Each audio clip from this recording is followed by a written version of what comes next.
साथियों, आज की इस वीडियो में हम बात करने वाले हैं पॉलिटी से संबंधित बातें।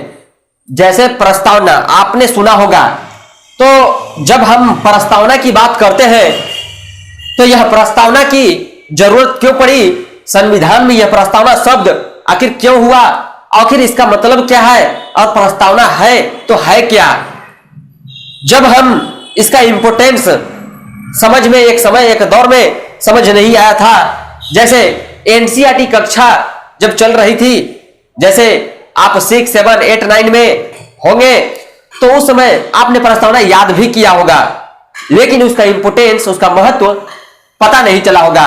लेकिन जब आप आईएएस, पीसीएस या और भी कॉम्पिटिटिव एग्जाम की जब तैयारी कर रहे होते हैं, तो प्रस्तावना से रिलेटेड बहुत सारे प्रश्न बनते ही हैं। अब ये जो प्रस्तावना है, अगर आप एक भारत के नागरिक हैं, तो ये सब चीजें जानना बहुत ही जरूरी है कि आखिर प्रस्तावना है क्या, और उसमें जिसे हम एक समय में रट रहे थे, प्रस्तावना हम भारत के लोग भारत को, इसका मतलब क्या था। खैर, इस वीडियो में हम इसका डिटेलिंग बातें नहीं करेंगे, लेकिन इसकी बेसिक बातें वो सब जो है अगली वीडियो में बात करेंगे। लेकिन इस वीडियो में जानेंगे कि प्रस्तावना है क्या। प्रस्तावना को उद्देशिका के नाम से भी जानते हैं। अब उद्देशिका शब्द इसलिए भी है क्योंकि पंडित जवाहरलाल नेहरू के द्वारा जो है उद्देश्य प्रस्ताव लाया गया था 13 दिसंबर 1946 को। इसीलिए प्रस्तावना को जो है वहीं से जो है प्रस्तावना उत्पन्न हो, माने प्रस्तावना का जो है आविर्भाव हुआ। अब ये जो है प्रस्तावना, उसको इसीलिए उद्देशिका या उद्देशिका के नाम से भी जानते हैं। ये पूछा उद्देशिका, इसका दूसरा नाम उद्देशिका, इस तरीके से भी क्वेश्चन बनते हैं।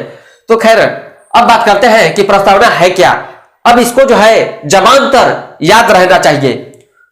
जैसे हम भारत के लोग भारत को एक संपूर्ण प्रभुत्व संपन्न समाजवादी पंथ निरपेक्ष, अब ये जो माने शब्द है समाजवादी, पंथ निरपेक्ष, लोकतंत्रात्मक, ये इसका मतलब क्या है, और यह संशोधन कब किया गया, किस संविधान संशोधन के तहत जोड़ा गया, तो यहां से एक प्रश्न आते ही है।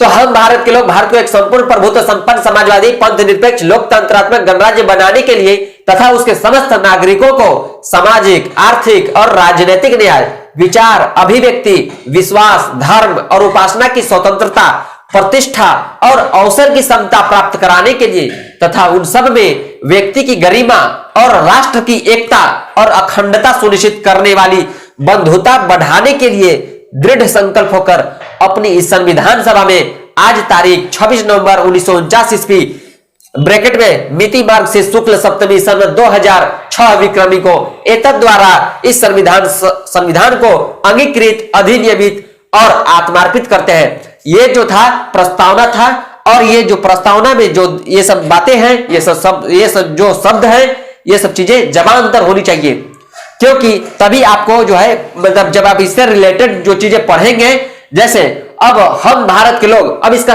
अर्थ जानने की कोशिश करेंगे कुछ अलग वीडियो में, तो अब इसका आप ये याद रहेगा, तो आपको पता चलेगा कि ये हम भारत के लोग मतलब कहां पर, मतलब ये अंकन है ये शब्द। तो ये सब शब्द, ये सब चीजें याद रहेगी प्रस्तावना, तो आपको बहुत सारी चीजें समझने में मदद मिलेगी कई जगह। जब आप तैयारी करोगे या आप जब पॉलिटी पढ़ोगे, जब राज्य व्यवस्था पढ़ोगे और उसमें प्रस्तावना पढ़ोगे, तब पता चलेगा। तो ये चीजें याद कर लेना दिमाग में, और बहुत काम की चीजें हैं प्रस्तावना। आप नागरिक होने के नाते भी ये सब चीजें याद कर सकते हो, और एग्जाम की दृष्टि से तो महत्वपूर्ण है ही। तो इस वीडियो में इतना ही, इसे याद कर लो, दिमाग में बहुत काम की चीजें हैं। इससे रिलेटेड बहुत सारी बातें जानने योग्य है। तो धन्यवाद।